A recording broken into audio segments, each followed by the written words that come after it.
The relationship of technical thinking and objective thinking. In objective thinking, the point is to form an as clear and correct picture of the world as possible. Like when one observes things with one's senses, one forms a concretical, well-seen picture of the environment of the world.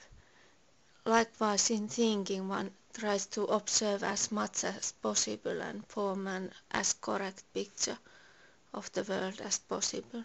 So, if one succeeds well in objective thinking, one has a good landscape-like view with things clearly inside in it, so that one can well see how things are and what will follow if one does it in certain ways, or if one does something else, what will then follow, and so one can choose what one wants to achieve according to an as good understanding as possible,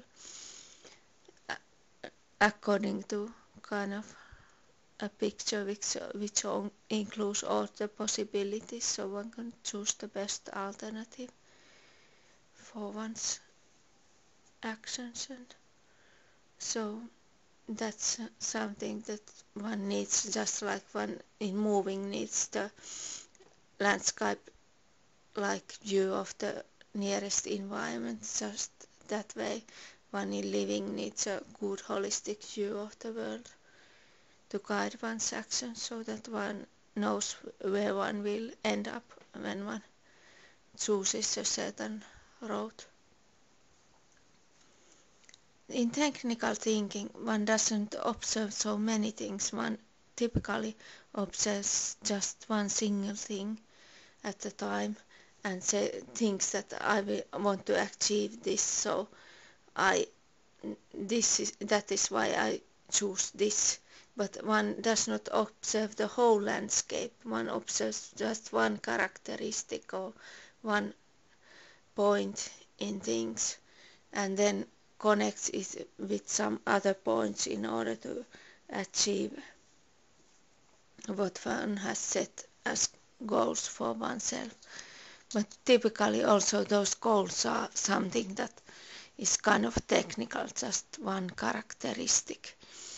So one makes the same kind of observation as an objective thinking person, but one doesn't observe as many things, so there's nothing more than what an objectively thinking person can notice, but there are many things lacking in the thoughts of a technically thinking person.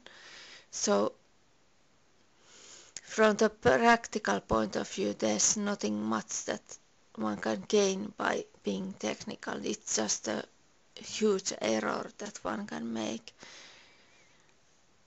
Of course, one should be able to think objectively so well that one can make generalizations. So that's one thing that one can end up in when one pays attention to only one side of things at a time. But typically with the same kind of thinking caliber, one can achieve better if one tries to be objective than if one tries to be technical.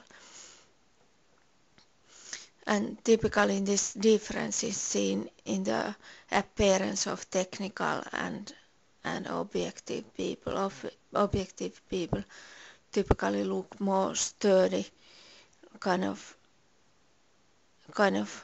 more content with their lives, while technical people look more starved and less kind of capable in philosophy of life, kind of less capable of handling life as a whole, less capable in achieving their goals, so that they won't really feel satisfaction with their lives. So they are just less successful in what comes to their ultimate aims. They just pretend to be successful, kind of try to achieve two like goals, but then lose so much in doing that it ain't further efforts. But if one would be objective, then one could choose kind of the best alternative according to one's best understanding. So that makes sense. So objective thinking is clearly better than technical.